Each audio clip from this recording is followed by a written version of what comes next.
عجیب بات ہے کہ زندگی کی جتنی سہولیات آج ہمیں حاصل ہیں اس سائنسی دور میں، اس سے پہلے کبھی حاصل نہیں تھی.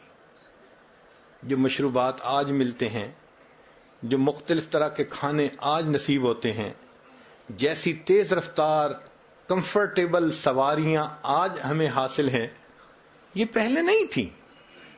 ہمارے اکابر تو سردی گرمی برداشت کرتے تھے، خشک روٹی کھا لیتے تھے، سالن نہیں ہوتا تھا، سفر میں مشقتیں ہوتی تھیں. ہمیں تو اللہ نے اتنی سہولتیں دی ہیں. لیکن عجیب بات کہ ان تمام سہولیات کے باوجود جتنی اللہ تعالی کی شکایتیں آج ہیں اس سے پہلے نہیں تھی. جس کے دیکھو اس کی زبان پہ شکوہ، بیٹے کو نوکری نہیں ملی، بیٹی کا رشتہ نہیں آیا، فلاں کام ایسے نہیں ہوا. بھئی اللہ تعالیٰ کے شکوے ہم کیوں کرتے ہیں؟ ہم الزام ان کو دیتے تھے، قصور اپنا نکل آیا. اللہ تعالیٰ ارشاد فرماتے ہیں ما اصابکم من مصیبت فبما کسبت ایدیکم، جو مصیبت تمہیں پہنچتی ہے تمہارے ہاتھوں کی کمائی ہوتی ہے. تو اپنے گناہوں کا وبال ہوتا ہے اور شکوے اللہ کے.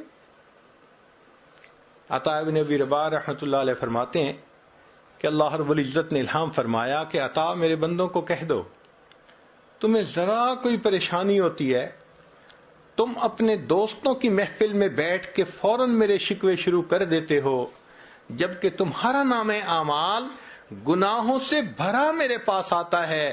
میں فرشتوں کی محفل میں تمہارے شکوے تو نہیں کیا کرتا. تو سہولیات بھی اتنی کہ کبھی اتنی نہیں تھی،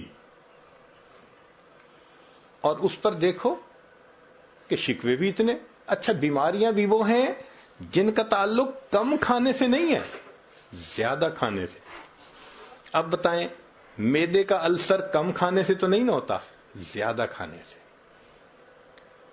بلڈ پریشر زیادہ نمک کھانے سے، ہائی کولیسٹرول زیادہ چربی کھانے سے.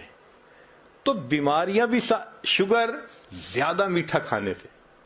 تو بیماریاں بھی وہ ہیں جو زیادہ کھانے سے تعلق رکھتی ہیں، اور شکوے بھی اللہ تعالیٰ کے آج سب سے زیادہ ہیں. بنیادی وجہ کہ یہ پریشانیاں ہمارے ہاتھوں کی اپنی کمائی ہیں. صحابہ رضی اللہ عنہم کے پاس رزق کم ہوتا تھا، مگر ان کے دلوں میں سکون تھا، زندگیوں کے اندر عبادت تھی، اللہ کی نعمتوں کا شکر تھا. آج رزق ہے، برکت نہیں ہے.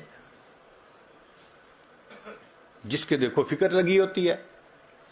صحابہ رضی اللہ عنہم کا تو یہ حال تھا کہ ایک صحابی یورینیشن کے لیے ذرا ویرانے کی طرف گئے، تو جب وہ بیٹھے تھے اپنی قضاء حاجت کے لیے، تو انہوں نے ایک چوہے کو دیکھا کہ وہ سوراخ میں سے باہر نکلا. جو چوہے کا سوراخ ہوتا ہے اسے بل کہتے ہیں.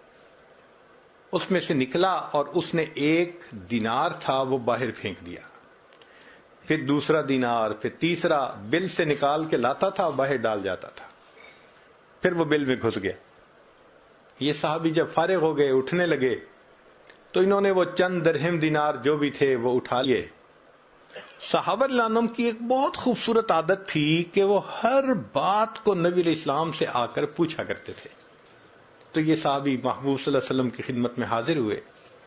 اے اللہ کے حبیب صلی اللہ علیہ وسلم، میرے ساتھ یہ واقعہ پیش آیا، اب بتائیے کہ یہ پیسے میرے لیے استعمال کرنا جائز ہیں یا نہیں ہیں؟ تو نبی علیہ السلام نے فرمایا کہ اللہ رب العزت نے تمہارے لیے غیبی طور پر رزق کا انتظام کر دیا، تم اس کے استعمال کرو. اب فرق زندگیوں کا دیکھیے کہ صحابہ رضی اللہ تعالی عنہم کو بلوں سے رزق ملتا تھا، اور ہماری زندگی ایسی ہے جو سارا مہینہ کماتے ہیں اینڈ کے اوپر وہ بلوں میں چلا جاتا ہے. یہ بجلی کا بل، یہ پانی کا بل، یہ انشورنس کا بل، یہ فلاں چیز کا بل. وہ بل کو دیکھ کے دل کو کچھ ہونے لگ جاتا ہے.